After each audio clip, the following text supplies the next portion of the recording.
Hello, അപ്പോൾ എല്ലാവർക്കും സുഖമല്ലേ? അപ്പോൾ ഇന്ന് പുതിയൊരു വീഡിയോ ആയിട്ടാണ് ഞാൻ വന്നിരിക്കുന്നത്. അപ്പം ഇത് എന്തൊക്കെ കഴിച്ചു എന്നുള്ളതിൻ്റെ നേരത്തെ ചെയ്ത പോലെ തന്നെ സെയിം ഒരു വീഡിയോ അതെ.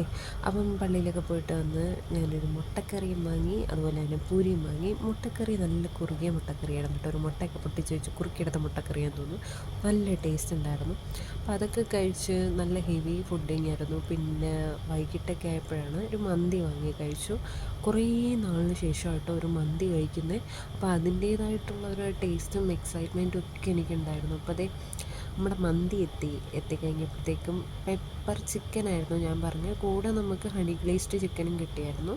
പിന്നെ റൈസ് എടുത്താണ്. റൈസ് കറക്റ്റ് മന്തി ആ ഒരു ഫ്ലേവേഡ് റൈസായിരുന്നു. അതെനിക്ക് ഒത്തിരി ഇഷ്ടമായി. നല്ല ചൂടും ഉണ്ടായിരുന്നു.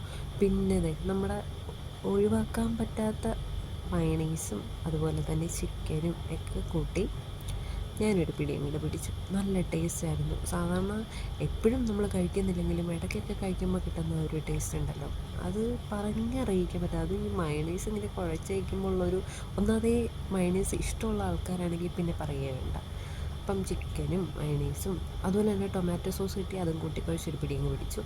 പിന്നെ ചൂട് മുട്ട പപ്സ് ചൂടായിട്ട് ഇവിടെ കിട്ടുന്ന എപ്പോഴും നടക്കുന്ന ഒരു കാര്യമല്ല. എന്നാലും അന്ന് കിട്ടിയപ്പോൾ എനിക്ക് ഭയങ്കരമായിട്ട് ഇഷ്ടമായി. അതിൻ്റെ ചായ കുടിച്ചു. പിന്നെ ഇത് നമ്മുടെ ഡിന്നർ കേട്ടോ. എനിക്ക് ഡിന്നർ മെസ് ഫുഡാണ്. മെസ് ഫുഡെന്ന് വെച്ചാൽ ഈ ഹോസ്റ്റൽ ഫുഡ് എന്നൊക്കെ വേണമെങ്കിൽ പറയും. അപ്പം ബീഫ് ബിരിയാണി ആയിരുന്നു അന്ന് കിട്ടിയിരുന്നത്. ബീഫ് ബിരിയാണിയുടെ കൂടെ അച്ചാറും തരും, പപ്പടവും തരും, പിന്നെ സാലഡും തരും. ബീഫ് പ്രതീക്ഷിച്ച പോലെ വലിയ സുഖമില്ലായിരുന്നു. എന്നാലും കുഴപ്പമില്ല, നമുക്ക് കഴിക്കാൻ പറ്റും. മെസ്സിലെ ഫുഡല്ലേ, നമുക്ക് വലുതായിട്ട് എക്സ്പെക്റ്റ് ചെയ്യാനൊന്നും പറ്റത്തില്ലെങ്കിലും സംഭവം നല്ലതായിരുന്നു കേട്ടോ. പിന്നെ ബീഫിൻ്റെ അവസ്ഥ ഇതൊക്കെയാണ്. വലിയ സോഫ്റ്റാന്ന് പറയാനും പറ്റില്ല. അത്യാവശ്യം കട്ടിയുള്ളൊരു ബീഫായിരുന്നു. അതെന്താ അങ്ങനെയെന്ന് എനിക്കറിയത്തില്ല. പിന്നെ കിട്ടിയിരുന്നത് പുട്ടും കടലക്കറിയും. പുട്ട് കഴിക്കാൻ എന്തോ ഭയങ്കര താല്പര്യം. സാധാരണ വീട്ടിലൊക്കെ ഉള്ളപ്പം പുട്ട് കണ്ട ഓടി നടക്കുന്നത് ഞാൻ. പക്ഷേ ഇവിടെ വന്നതിന് ശേഷം പുട്ട്, ദോശ, ഇഡലി അങ്ങനത്തെ ഐറ്റംസിനോട് എനിക്ക് ഭയങ്കര ഇഷ്ടമാണ്. പോരാത്തതിന് കടലക്കറി, മുട്ടക്കറി അങ്ങനെയൊക്കെ കിട്ടിയാൽ തീർന്നു, കാലിയാക്കും, പെട്ടെന്ന് തന്നെ കാലിയാക്കും. പിന്നെ കിട്ടിയത് ഫിഷ് ബിരിയാണി ആയിരുന്നു. ഫിഷ് ബിരിയാണി അത്യാവശ്യം ടേസ്റ്റുള്ളൊരു ബിരിയാണി ആയിരുന്നു. നല്ല ഗ്രേവിയൊക്കെ ആയിട്ട്. ആദ്യമൊക്കെ ഇവർ ഉടായ്പ കാണിക്കണം കേട്ടോ. ഫിഷ് ബിരിയാണി എന്ന് പറഞ്ഞിട്ട് ഫിഷിൻ്റെ ഒരു 7 അയലൊക്കത്തോട്ട് പോലും പോകില്ല. പക്ഷേ ഇപ്പോൾ കുഴപ്പമില്ല.